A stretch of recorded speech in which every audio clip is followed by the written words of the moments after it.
எல்லாருக்கும் வணக்கங்க.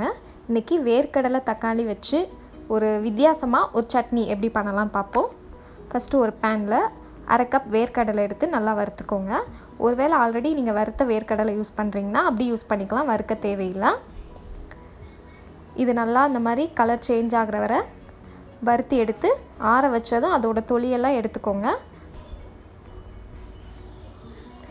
திரும்ப அதே பேனில் 1 டேபிள் ஸ்பூன் அளவு நல்லெண்ணெய் யூஸ் பண்ணிக்கோங்க. எண்ணெய் சூடானதும் அதில் ஒரு 20 சின்ன வெங்காயம் 10 பல் பூண்டு போட்டு பொன்னிறம் ஆகிற வரை நல்லா வதக்கிக்கோங்க.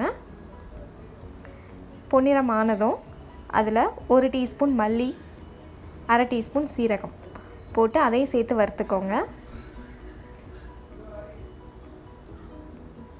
அப்புறம் ரொம்ப சின்ன சைஸில் புளி அதையும் சேர்த்துட்டு நல்லா மிக்ஸ் பண்ணி விட்டுடலாம். நான் 4 வரமிளகாவும் 2 காஷ்மீர் ரெட் சில்லியும் சேர்க்குறேன். உங்கள்கிட்ட ஒரு வேளை காஷ்மீர் ரெட் சில்லி இல்லைன்னா வரமிளகா மட்டும் சேர்த்துக்கோங்க 4. இது நல்லா ஓரளவுக்கு வதங்கினதும் ஒரு பெரிய சைஸ் தக்காளி எடுத்து இந்த மாதிரி கட் பண்ணி சேர்த்துக்கோங்க.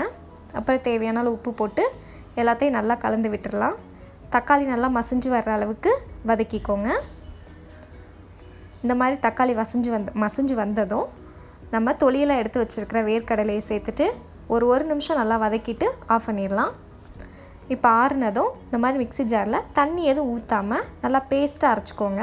ஒருவேளை தண்ணி தேவைப்பட்டுச்சுன்னா ஒரு 1/4 டம்ளர் தண்ணி மட்டும் யூஸ் பண்ணுங்கள், ரொம்ப யூஸ் பண்ணாதீங்க.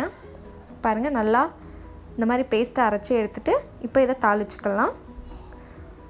ஒரு டீஸ்பூன் அளவு நல்லெண்ணெய் ஊற்றிட்டு நல்லெண்ணெய் சூடானதும் கொஞ்சம் கடுகு, உளுந்து, கருவேப்பிலை போட்டு தாளித்து இப்போ சட்னியில் நம்ம ஊற்றிடலாம். அவ்வளோதாங்க. இது ரொம்ப டேஸ்ட்டாக இருக்கும். கண்டிப்பாக செஞ்சு பாருங்கள். செஞ்சு பார்த்துட்டு எனக்கு எப்படி இருக்குன்னு சொல்லுங்கள். தேங்க்யூ.